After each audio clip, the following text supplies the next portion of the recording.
जसरी बलिदान भएको छ, देशको मुक्तिको निमित्ति आन्दोलनमा लड्नु भएको छ, त्यसरी आज देशले मुक्ति पायो त भन्ने एउटा प्रश्न तपाईँ हामी माथि खड्किएको छ। निश्चित रूपमा आज मधेसमा भन्नुहोस्, पहाडमा भन्नुहोस्, जसरी बलिदान दिएर यो एउटा चाहिँ होनहारी युवाहरूले आफ्नो आत्मसमर्पण गरे, बलिदानी दिए, त्यो स्वरूप कुनै पनि चिजमा अझै पनि पर्याप्त मात्र छैन। तसर्थ हामी यो देशले अन्य बलिदानी दिन नपरोस् हामी भन्न चाहन्छौँ। यस्ता होनहारी योद्धाहरूलाई हामीले पटक पटक एउटा सम्झिने एउटा अवसर पनि पाएका छौँ। साँच्ची नै भन्ने हो भने एउटा आन्दोलनमा एउटा राष्ट्रको लागि आफ्नो ज्यानै उत्सर्ग गर्नुहुने ती महान शहीदहरूलाई सम्पूर्ण देशवासीहरूले उहाँहरूलाई स्मरण गर्नुपर्छ, उहाँहरूलाई श्रद्धाञ्जली दिनुपर्छ।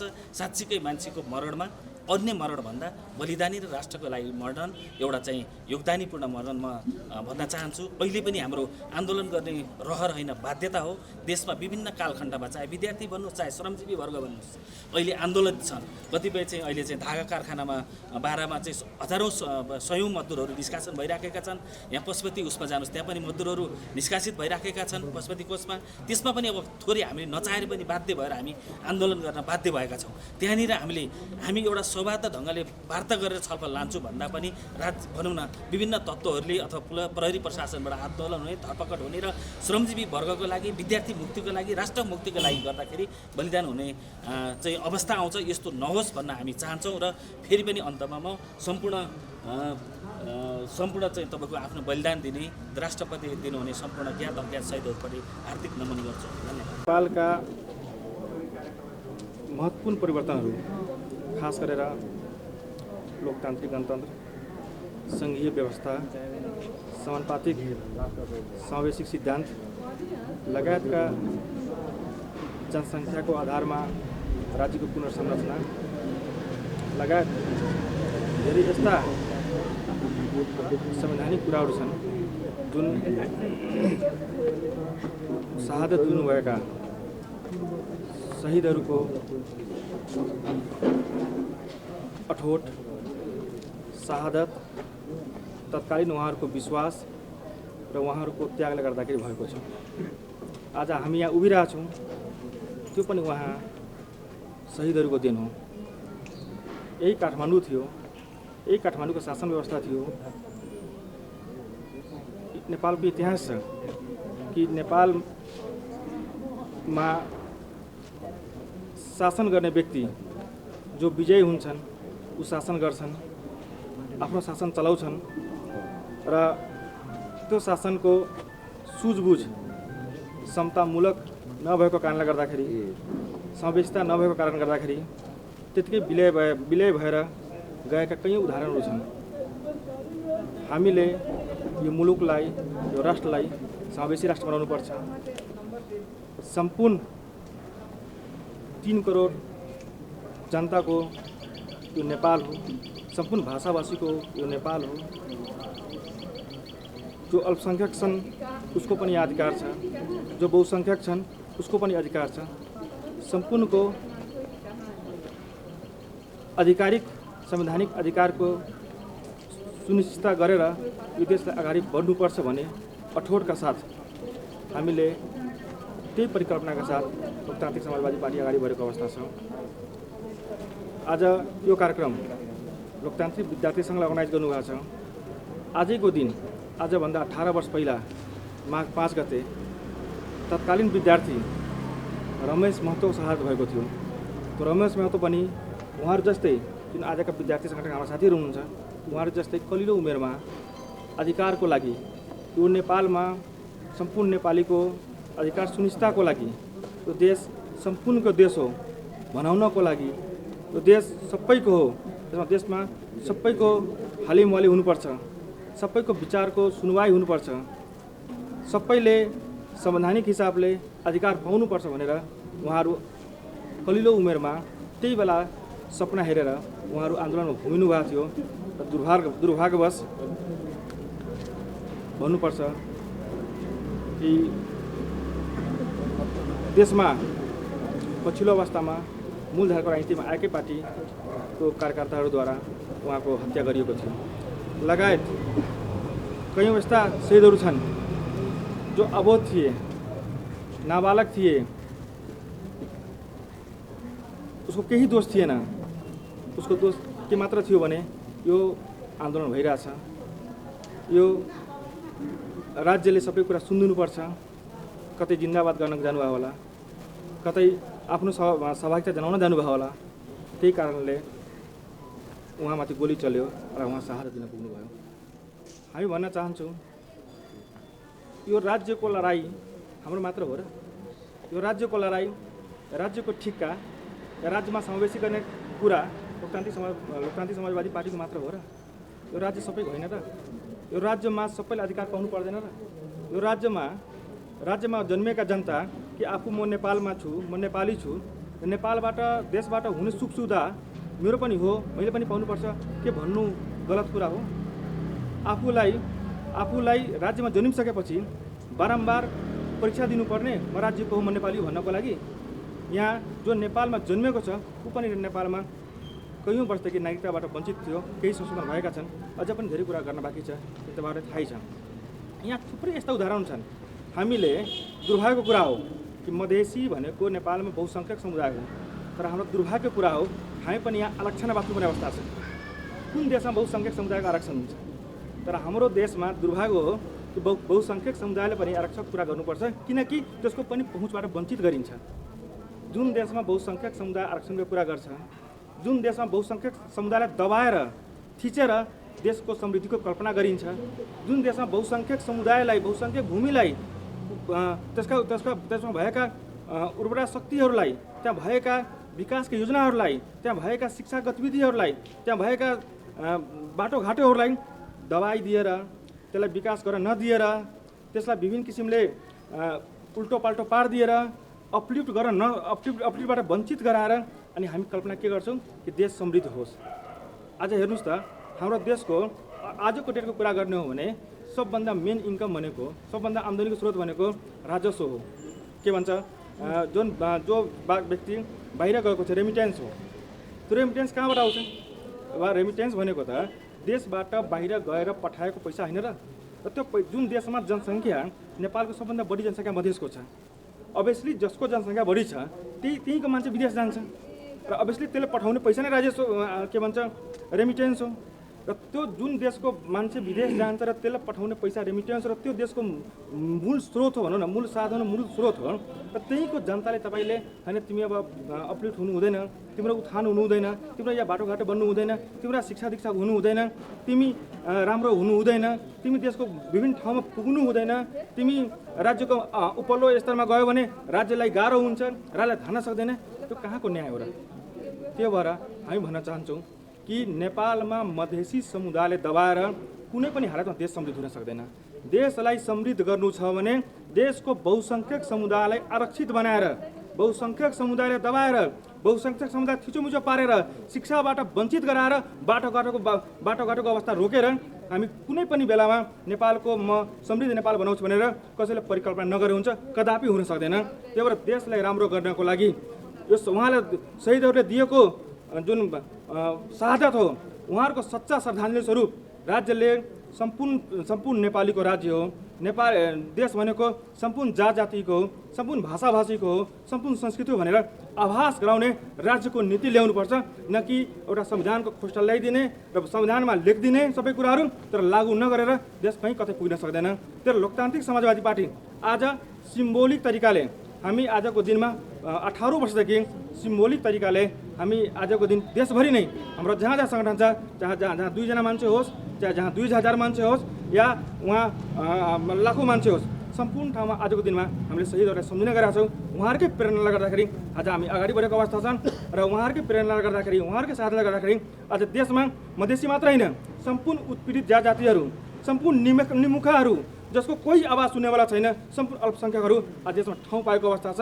हामी प्रण गर्न चाहन्छौँ कि उहाँहरूको जुन शहादत दिनुभएको छ, उहाँहरूको शहादतलाई कुनै पनि किसिमले हामीले खेर जान दिन्नौँ। आउने दिनमा लोकतान्त्रिक समाजवादी पार्टी मुद्दा मिल्ने, विचार मिल्ने, सिद्धान्त मिल्ने, जो हाम्रो कुराहरूलाई जसले अल्पसङ्ख्यकको, जसले उत्पीडित जातिहरूको, जसले बहुसङ्ख्यकहरूको, जसले समयस्थताको, जसले समानुपातिको, जसले सङ्घीय प्रणालीहरूको जो पक्षमा आउँछन् सम्पूर्णलाई हामीले एकता गरेर एकबद्ध भएर हामी अगाडि भएर उहाँहरूको जुन सहायता दिनुभएको छ, जुन सोचलाई सहायता दिनुभएको छ, उहाँले जुन परिकल्पना गर्नुभएको छ, सम्पूर्ण परिकल्पनालाई हामीले अगाडि बढ्छौँ। यो वचन साथ यो प्रतिबद्धतासहित म आफ्नो मन्तव्य यही राख्न चाहन्छु। धन्यवाद। शहीद हुए हैं हम, शहीद पुत्र लोग का, शहीद हमारे भाइयों लोग को, सबका मांग आगे हम लोग संबोधन करेंगे। ये अहिले 18औं बलिदानी दिवस हामी मनाइरहँदा यो देश एकदम छरपटाहटको अवस्थामा पुगिसकेको छ। यो देशमा दुईटा ठुला दलले सरकारमा बसिरहँदा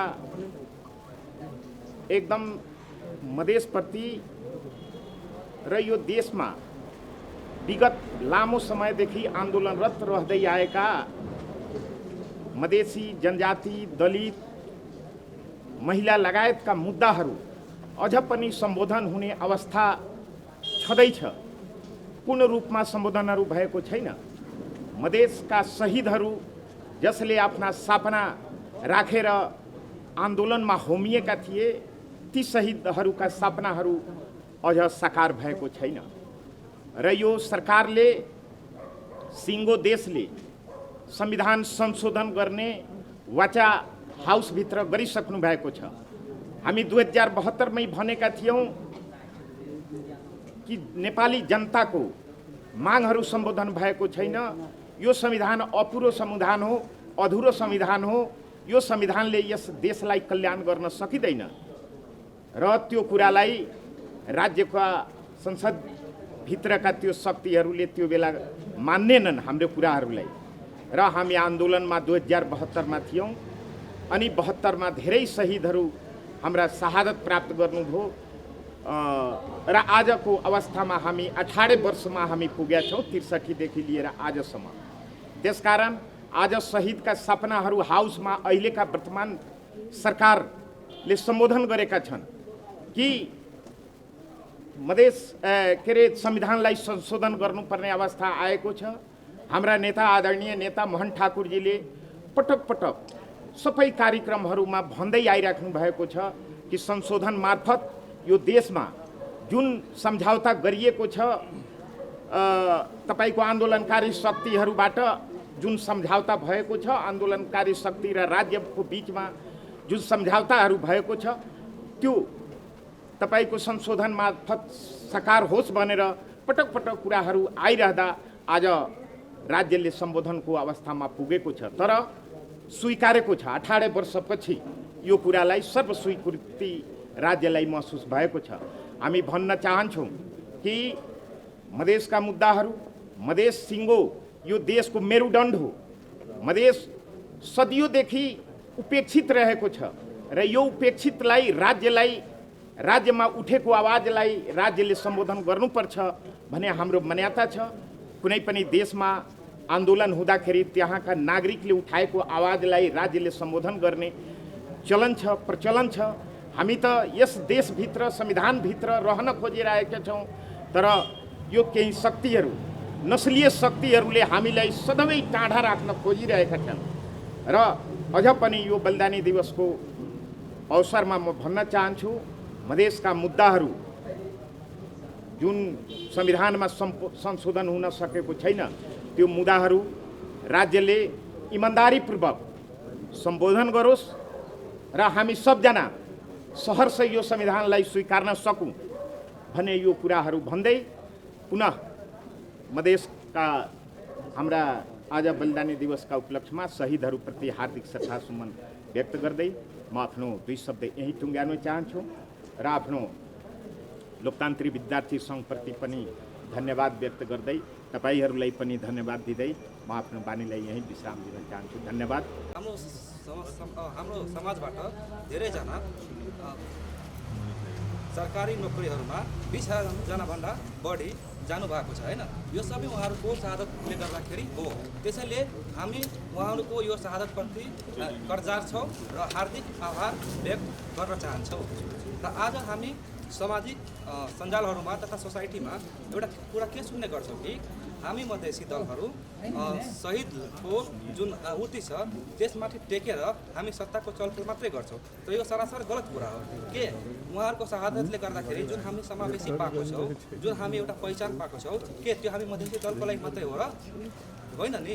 अब हामी अर्कै पार्टीमा हेरौँ, यी समावेशी कोटाबाट जो पुराना काङ्ग्रेसहरू छन्, जो आफूलाई समझ्छ कि म नै काङ्ग्रेस थिएँ, उहाँहरू त मधेसी कोटाबाट सांसद बनिया छ। अनि के उहाँहरूको यो जुन झुटा आरोप छ हामीमाथि त्यो त जायज भएन नि। अनि मधेसी जुन यो हाम्रो आन्दोलन छ, हामी यसलाई सफल बनाउनको लागि अझै लागि परेको छौँ। र आज हामी पास्टमा पनि, प्रेजेन्टमा पनि र फ्युचरमा पनि यो हाम्रो आफ्नो माग, जायज माग र मुद्दालाई सम्बोधन गराउनको लागि हामी लड्नेछौँ र लागि पर्नेछौँ। आज का दिन खास करके जैसे पूर्व वक्ता मित्र ने बताया कि मधेश आंदोलन किसी न किसी रूप से आपको 2007 साल से ही हो रहा है। कोई न कोई व्यक्ति किसी न किसी रूप में किसी न किसी झंडा के अंतर्गत रह करके अपना बलिदानी भी दिए हैं, कुर्बानी भी दिए हैं। और कितने महान व्यक्तित्व सब थे तराई मधेश में जिनका लाश भी प्राप्त नहीं हुआ।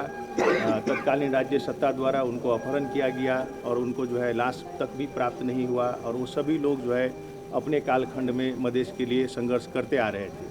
लेकिन आधुनिक मधेश के आंदोलन को हम लोग 63 साल से इधर आकर के उसको जोड़ते हैं।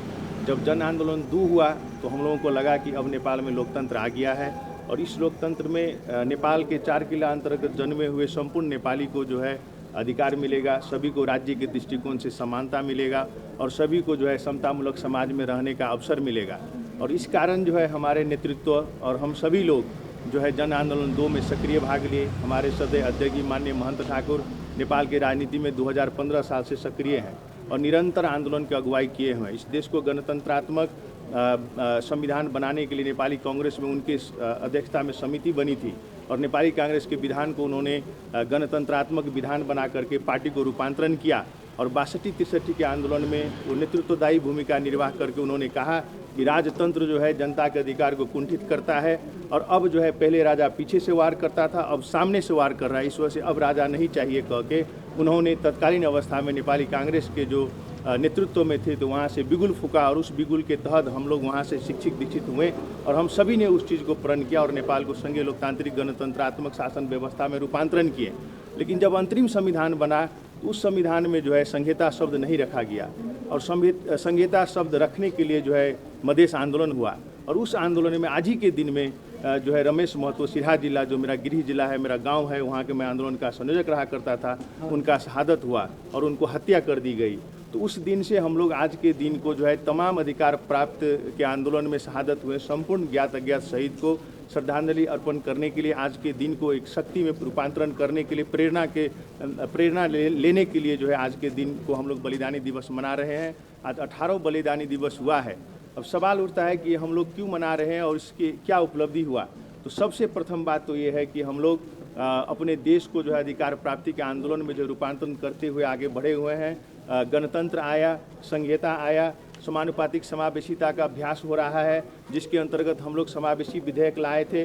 और मैं आपको बताना चाहता हूं कि उस समावेशी विधेयक के अंतर्गत आज जाकर के चाहे मधेश के हो चाहे पहाड़ को हो, दलित समुदाय, पिछड़ा हुआ समुदाय, जनजाति, आदिवासी, मधेसी, मुस्लिम, महिला सभी को आरक्षण मिला है। और कमती में हमको लगता है कि 17,000 से ज़्यादा लोग जो है उस आरक्षण के अंतर्गत राज्य की विभिन्न संरचना में जो है उन लोगों का अभी सेवा में जो है लोग प्रवेश किए हुए हैं। लेकिन सवाल उठता है कि इस देश में जब संविधान सभा का निर्वाचन हुआ तो 2 पक्ष था द्वंद्व का। एक पक्ष था जनयुद्ध कर रहे हुए तत्कालीन माओवादी और दूसरा पक्ष था आपको मधेश आंदोलन, मधेशवादी शक्ति और मधेश आंदोलन। और आपको स्मरण कराना चाहता हूं कि प्रथम घोषित मिति में संविधान सभा का निर्वाचन नहीं हुआ। इसका प्रमुख कारण था मधेश आंदोलन। तो जब जाकर के 64 साल में फागुन 16 गते जब 8 बूंदे समझौता हुई मधेश के शक्तियों के साथ, संयुक्त लोकतांत्रिक मधेसी मोर्चा के साथ जब राज्य का 8 बूंदे समझौता हुआ भारत के रोवर में, तब जाकर के संविधान सभा का निर्वाचन हुआ। और संविधान सभा के निर्वाचन में हम लोग सभी जगह में भाग लिए, संवैधानिक समिति सब में भाग लिए। और वहाँ पर ये हुआ कि राज्य पुनर्संरचना करने के समय में पहचान और सामर्थ्य के आधार में राज्य का पुनर्संरचना होना चाहिए। लेकिन दुर्भाग्यवश क्या हुआ कि पहचान और सामर्थ्य का जब सवाल उठा तो उसमें प्रतिगामी सोच के साथ जो है तत्कालीन शक्तियाँ सब मिल करके जो है क्या किया, संविधान निर्माण किया और उस पर हमारा रिजर्वेशन रहा, जिसके कारण हम लोग संविधान को जो है ऑन नहीं किए और हम लोग हस्ताक्षर भी नहीं किए। हम लोग क्या कहें कि बहुत सारा अच्छा बात इस संविधान में है, लेकिन कई सारे जगह पर त्रुटियां की गई है और विशेष जाति को जो है एक आरक्षण के तहत कह के शासक वर्ग बनाने का जो अभ्यास किया गया है वो बहुत ही घृणित अभ्यास है और लोकतंत्र में ये बात शोभा नहीं देता है। वैसे ही संहिता को जो अधिकार संपन्न संहिता जो है लाने का जो हमारा संकल्प था उसमें जो है कहीं ना कहीं संकोचन लाया गया और आपको स्थानीय तह को मजबूत करके, केंद्र सरकार को मजबूत करके संहिता को विकृत अवस्था में एक सैंडविच के वातावरण जो है बना दिया गया। तो शुरू से जब प्रथम पृष्ठपोषण हुआ इस संविधान का, जो प्रथम मसौदा बना, तभी से हम लोग ये बात कहते आ रहे थे, लेकिन उसको जो है संविधान बनाने वाले शक्ति जो है नज़रअंदाज किया।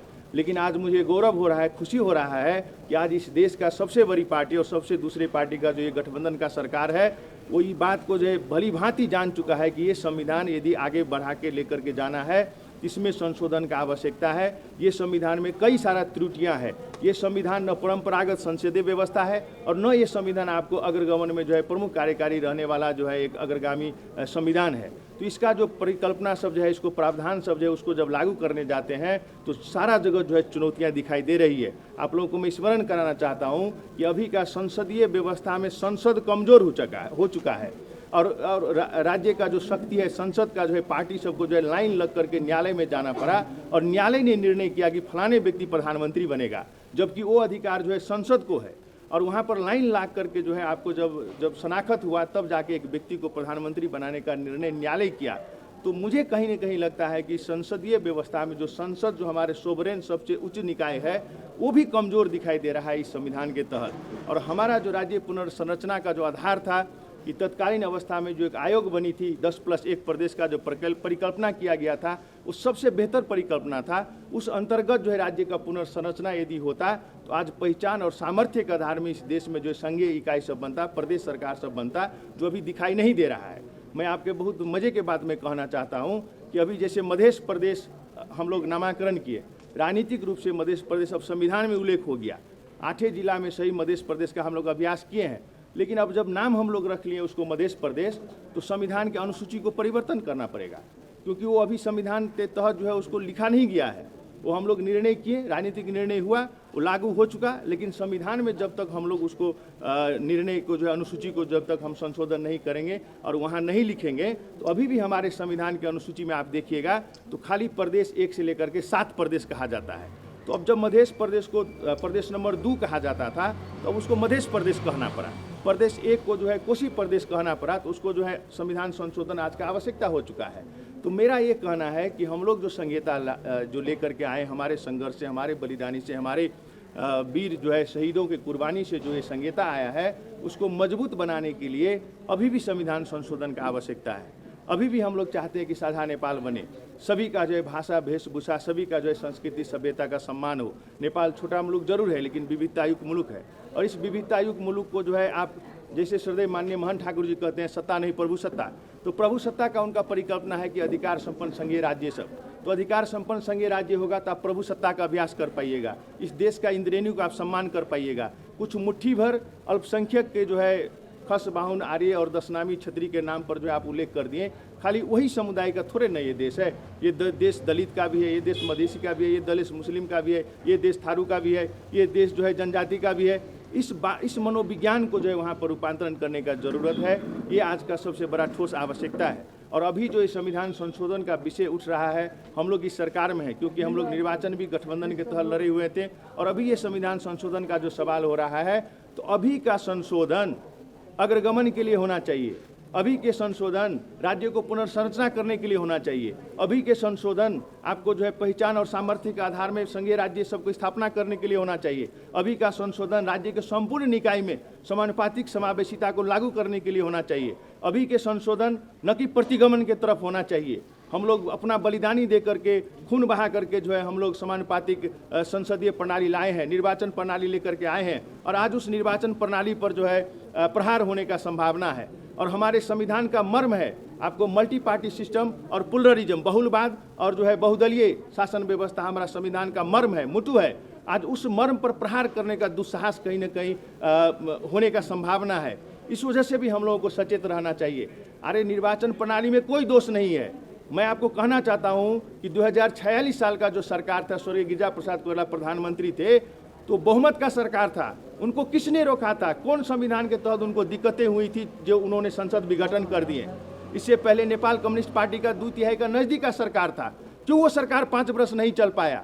तो वो संविधान का दोष नहीं है, वो समानुपातिक सांसद प्रणाली से आए हुए सांसद लोगों के कारण वो सरकार नहीं गिरा था। नेतृत्व को नीति और नियत में जो है खोट है, नेतृत्व में असक्षमता है, और हम लोग दोष जाकर के दे देते हैं शासन व्यवस्था पर। और आज जाकर के जो समानुपातिक समावेशिता का जो हमने तभी आपको कहा कि हमारा समझौता हुआ है, उस समझौता में कहा गया है कि राज्य का संपूर्ण संरचना सेना शहीद प्रहरी सबैमा सामूहिक प्रवेश हुनेछ, मधेसी लगायत अन्य उत्पीडनमा परेको जात जातिहरूको। तर उस तरफ हमारे देश नहीं जा रहा है, और कहीं ना कहीं अलग से एक शासक जो है ग्रुप बनाया जा रहा है। तो आज का जो ये दिन है, ये प्रेरणा लेने के लिए जो है हम लोग यहाँ उपस्थित हुए हैं, और जिन्होंने अपना जीवन दे दिया, मैं कहना चाहता हूँ इसी देश में स्वर्गीय बीपी कोइराला जैसा, कृष्ण प्रसाद भट्टराई जैसा, मनमोहन अधिकारी जैसा, पुष्पलाल जैसा महान आत्माओं का जन्म हुआ, जिन्होंने जनता को अधिकार संपन्न बनाने के लिए अपने सारा चीज़ आहुति दे दिए। उन्होंने कभी भी बिजनेस व्यापार में अपना नाम नहीं रखा, कभी भी जो है कटेलिंग नहीं किया, कभी भी किसी संस्था से अपना नाम नहीं जोड़ा, और देश के लिए लड़ा, लोकतंत्र के लिए लड़ा। और उनका जो कद है वो बहुत उच्च लेवल में जो हम लोग सम्मान करते हैं। स्वर्गीय गजेंद्र नारायण सिंह जी का समानता का जो आंदोलन था, आज माननीय महन ठाकुर जी उस मिसाल को लेकर के आगे बढ़ रहे हैं, उस संकल्प को लेकर के आगे बढ़ रहे हैं। आज माननीय महन ठाकुर जी क्या कहा कि मैं क्या बनूंगा इस देश में, वो इम्पोर्टेंट बात नहीं है। हो सकता था कि मैं राष्ट्रपति बन सकता था, हो सकता था कि मैं प्रधानमंत्री बन सकता था, लेकिन सवाल ये है कि 77 जिला में जन्म हुए नेपाली नागरिक को जो है सुशासन का प्रत्याभूति हो रहा है कि नहीं हो रहा है? उन लोगों को लोकतांत्रिक आचरण के अंतर्गत उन लोगों को सेवा सुविधा पहुंच रहा है कि नहीं पहुंच रहा है? हमारे शिक्षा, स्वास्थ्य, खाने पानी लगायत का जो है जो सुविधा सब है, उसमें हमारे राज्य का कितना पहुंच है? आज भ्रष्टाचार चरम सीमा पर पहुंच गया है। आज किसी भी बड़े पार्टी का नेतृत्व को जो है सम्मान देने का अवस्था नहीं है, क्योंकि हर लोगों का किसी न किसी स्कैंडल में नाम पड़ा हुआ है। लेकिन आज हमें गौरव हो रहा है कि माननीय महन ठाकुर जी कई बार मंत्री बने, उपसभामुख बने, पार्टी चला रहे हैं, लेकिन विगत 17 वर्ष से किसी भी लाभ के पद में नहीं गए हुए हैं। और उनका अपना इतिहास, उनका व्यक्तित्व ही एक बहुत बड़ा जो है तमाचा है उन लोगों के लिए जिन्होंने सुशासन के बात के नाम कर करके जो है राष्ट्रीय डुकुटी अपना घर में ले जाना चाहते हैं। तो आज देश का अवस्था है रूपांतरण लाने का, आज देश का अवस्था है सुशासन देने का, आज देश का अवस्था है, मैं कहना चाहता हूं आपको कि तराई मधेश क्षेत्र का जो धरती है, जो आकाश है, जो वन जंगल है, जो खनिज है, सभी पर बक दृष्टि लगा करके बैठे हुए हैं कुछ लोग। इसके लिए भी हम लोगों को एकत्रित होना जरूरी है। आज फिर से हम लोगों को जो है एकता का अभियान शुरू हुआ है, संवाद में हम लोग हैं। अरे हमारे माननीय महन ठाकुर जी तो कहे थे कि हम लोगों को बेहद राजनीतिक शक्ति निर्माण करना है। इसके अंतर्गत उन्होंने राजपा बनाया, जसपा बनाया, अभी लोसपा भीतर में भी हम लोग गोलबद्ध हुए हैं। तो हमारा कोई आग्रह पूर्वाग्रह नहीं है। यदि हम लोग इस देश को साझा चौतारी बनाना चाहते हैं तो आज के डेट में जो है समग्र मधेश, मेची से महाकाली, उसको यदि अधिकार संपन्न नहीं बनाइएगा तो काठमांडू अधिकार संपन्न नहीं हो सकता है। समग्र मधेश यदि शांत नहीं रहेगा तो देश शांत नहीं रह सकता है। समग्र मधेश यदि समुन्नत नहीं होगा तो इस देश का समुन्नति को परिकल्पना नहीं किया जा सकता है। इस वजह से भी मैं कहना चाहता हूं कि लोकतांत्रिक समाजवादी पार्टी का तमाम मित्रों को, तमाम योद्धाओं, साथियों को कि हमारा संघर्ष एक पड़ाव में हम लोग जरूर हैं, लेकिन हमारा संघर्ष का निरंतरता है और ये संघर्ष आगे जाएगा। और कब किस रूप में विस्फोट होगा वो कहा नहीं जा सकता है। इस वजह से मैं सरकार से भी निवेदन करना चाहता हूं, जो आज भूमि अध्यादेश आप लाए हुए हैं उसमें बहुत सारा सवाल उठा हुआ है। इस भूमि अध्यादेश में क्या है उसको हम लोग देखेंगे। और ये भूमि अध्यादेश के अंतर्गत यदि मधेश की भूमि को एक दूसरे ढंग से वक्र दृष्टि रख करके जो है वन जंगल को लेने का प्रयास हो रहा है, जमीन लेने का प्रयास हो रहा है, वो हम लोग कतई नहीं होने देंगे। इस वजह से भी हम लोगों को एकत्रित होकर आगे बढ़ना है। मैं फिर से तमाम उन महान शहीद को श्रद्धांजलि अर्पण करना चाहता हूं और अब सभी को जो है अभिवादन करना चाहता हूं, धन्यवाद देना चाहता हूं लोकतांत्रिक समाजवादी पार्टी की ओर से। और मैं अपने व्यक्तिगत तरफ से आप लोग यहां आए और हमारे जो है कार्यक्रम में सहभागी हुए, इसके लिए हृदय से फिर धन्यवाद देना चाहता हूं। और एक बार फिर अपने विद्यार्थी संगठन को बहुत बहुत धन्यवाद देना चाहता हूं। जय मधेश, जय देश।